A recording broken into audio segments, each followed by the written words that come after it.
Hello students, आज का हमारा टॉपिक है difference between management and administration. प्रबंध और प्रशासन में अंतर। देखिए, प्रबंध और प्रशासन में अंतर है या नहीं, इस संबंध में विभिन्न प्रबंध शास्त्री एकमत नहीं है। प्रत्येक प्रबंध शास्त्री ने अपने अपने आइडियोलॉजी से प्रबंध और प्रशासन शब्द की व्याख्या की है, जिनको हम अध्ययन की सुविधा की दृष्टि से 3 कैटेगरी में रख सकते हैं। फर्स्ट, प्रशासन प्रबंध से व्यापक है। इस विचारधारा के प्रबंध शास्त्रियों में ओलिवर सेल्डन, विलियम स्प्रीगल तथा सुलजे आदि प्रमुख हैं। इन प्रबंध शास्त्रियों के अनुसार प्रशासन व्यवसाय के लक्ष्यों, नीतियों एवं योजनाओं का निर्धारण तथा निर्माण करता है। मतलब ये प्रबंध शास्त्री बताते हैं कि जो प्रशासन है वो किसी भी व्यवसाय के क्या लक्ष्य रहेंगे, उनकी कैसी नीतियां हैं, क्या योजना है, उनका निर्धारण करना और निर्माण करना ये प्रशासन का कार्य होता है। उसके बाद उससे संबंधित आवश्यक बातों पर डिसीजन लेना होता है और व्यावसायिक क्रियाओं पर नियंत्रण रखना होता है। जबकि प्रबंध प्रशासन द्वारा निर्धारित कार्यों, योजनाओं तथा नीतियों को कार्यरूप में लाने की उचित व्यवस्था करता है। तो यहाँ प्रबंध का बताया कि प्रबंध क्या होता है, प्रशासन द्वारा जो निर्धारित कार्य हैं, योजनाएं हैं और नीतियों को कार्य रूप में लाने की उचित व्यवस्था करता है। जैसे डॉक्टर विलियम अनुसार के हम देखें कि प्रशासन व्यवसाय का निर्णयात्मक कार्य है, जबकि प्रबंध इसका क्रियात्मक कार्य है। तो यहाँ डॉक्टर विलियम बताते हैं कि जो प्रशासन है वो व्यवसाय का डिसीजन मेकिंग वर्क है, निर्णयात्मक कार्य है, और जो जबकि प्रबंध इसका क्रियात्मक कार्य है, जिसके अंतर्गत उसको क्रिया के द्वारा पूरा किया जाता है, जिसका प्रमुख संबंध प्रशासन द्वारा निर्धारित विस्तृत नीतियों को क्रियान्वयन करना है। ऐसे ही सेल्डन के शब्दों में देखें कि प्रशासन उद्योग का वह कार्य है जिसका संबंध कंपनी की नीति निर्धारण से है, और प्रबंध उद्योग का वह कार्य है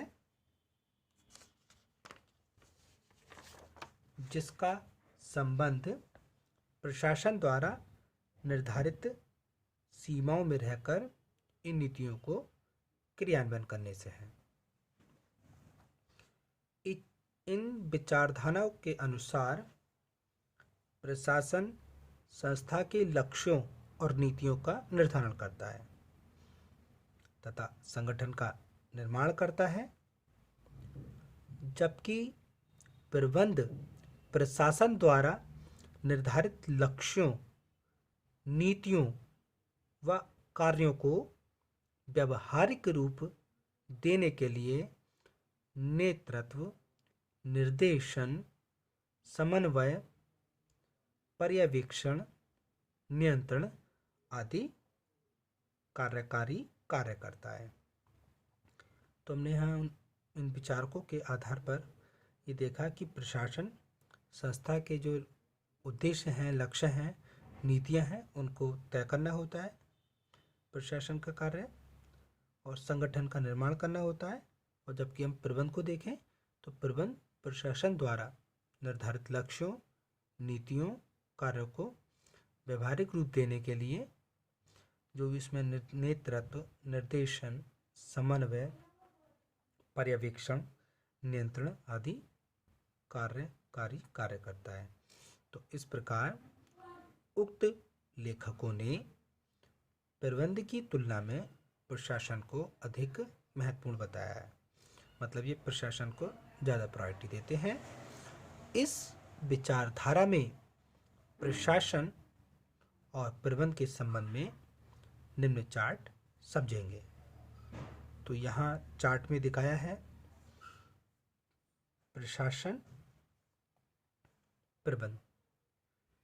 प्रशासन का कार्य था नीति एवं लक्ष्य निर्धारण या निर्धारणात्मक कार्य। तो इसको जो तय करते हैं वो संचालक मंडल एवं मुख्य प्रबंधक करते हैं, और ये जो कार्य आता है वो हाई लेवल का वर्क होता है, मतलब उच्च स्तरीय कार्य के अंतर्गत आता है। तो ये प्रशासन की प्रक्रिया थी जिसमें संचालक मंडल या मुख्य प्रबंधक उच्च स्तरीय कार्य के अंतर्गत किसी भी संस्था के नीति एवं लक्ष्य को निर्धारण करते हैं। और अगर प्रबंधक की दृष्टि से देखें तो प्रबंधक पहले अपने निर्धारित जो लक्ष्य हैं उनको निर्धारित करते हैं। तो जो उनके पूर्व निर्धारित लक्ष्य हैं उनको प्राप्त करने के लिए प्रबंधकीय कार्य किया जाता है, जिसमें प्रबंधकीय विभाग और पर्यवेक्षक लक्ष्यों को प्राप्त करने के लिए कार्य करते हैं। जो विभागीय प्रबंधक होते हैं उनका कार्य मध्य स्तरीय कार्य के अंतर्गत आता है, और पर्यवेक्षक का कार्य निम्न स्तरीय कार्य के अंतर्गत आता है। तो यहाँ हमें चार्ट में प्रशासन एवं प्रबंध के रिलेशन को अच्छे से अंडरस्टूड किया। अब देखेंगे सेकंड पॉइंट, प्रबंध प्रशासन से व्यापक। इससे पहले में था प्रशासन प्रबंध से व्यापक, सेकंड पॉइंट प्रबंध प्रशासन से व्यापक। इस विचारधारा के अर्थशास्त्रियों में एफ डब्ल्यू टेलर, ब्रेज, किम्बाल आदि प्रमुख हैं। इन प्रबंध शास्त्रियों के अनुसार प्रबंध एक व्यापक शब्द है जो उच्च स्तरीय या शीर्ष स्तरीय कार्यों से संबंधित है, जबकि प्रशासन इसका एक अंग मात्र है जो प्रबंध द्वारा निर्धारित नीतियों का अनुकरण करता है। ब्रेज के शब्दों में देखें, प्रबंध एक सामाजिक प्रक्रिया है जिसके अंतर्गत एक उपक्रम में, एक संस्था में निर्धारित उद्देश्य तथा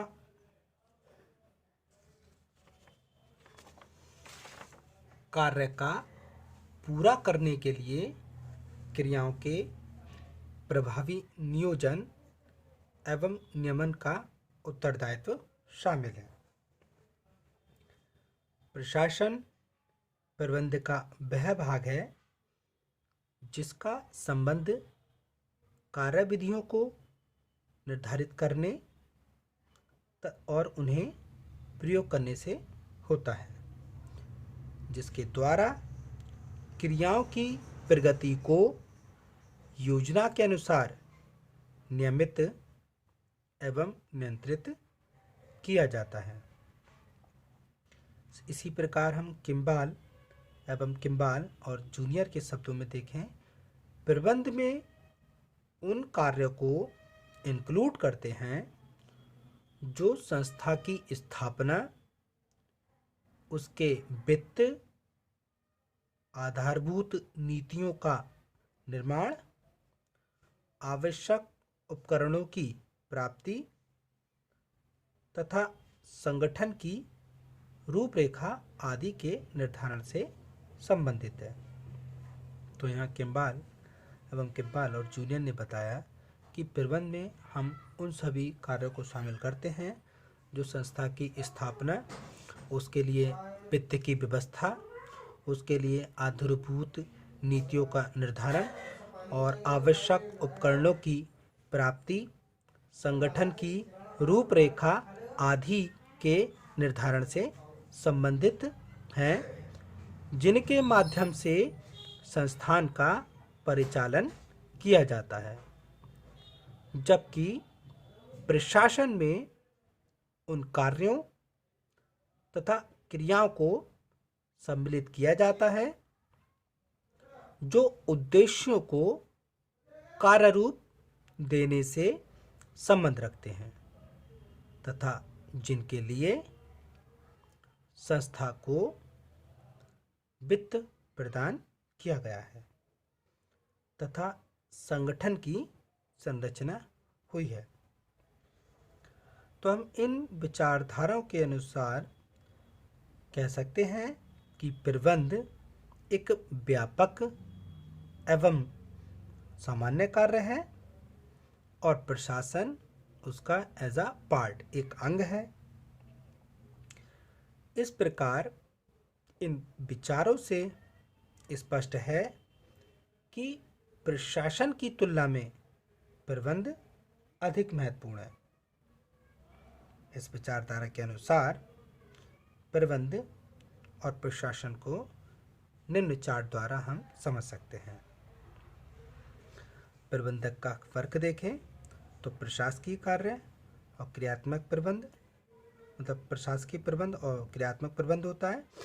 प्रबंधक प्रशासकीय प्रबंध के अंतर्गत नीति निर्धारण, योजनाओं का निर्माण करता है, कार्य निष्पादन के लिए परिमाप निर्धारित करता है और निर्धारित लक्ष्यों का वास्तविक उपलब्धियों से मिलान करता है। जो लक्ष्य तय किए गए हैं उसके अनुसार हमें उपलब्धि प्राप्त हुई है अथवा नहीं। क्रियात्मक प्रबंध में देखें तो मानव, माल, मशीन और मुद्रा का प्रयोग किस प्रकार किया जाए उसका ध्यान रखता है, नीतियों का क्रियान्वयन का अध्ययन करता है, दैनिक कार्यों के संचालन संबंधी कार्य करता है और वास्तविक परिणामों की प्राप्ति के लिए प्रयोग करता है। तो आज की वीडियो में बस इतना ही। Thank you students.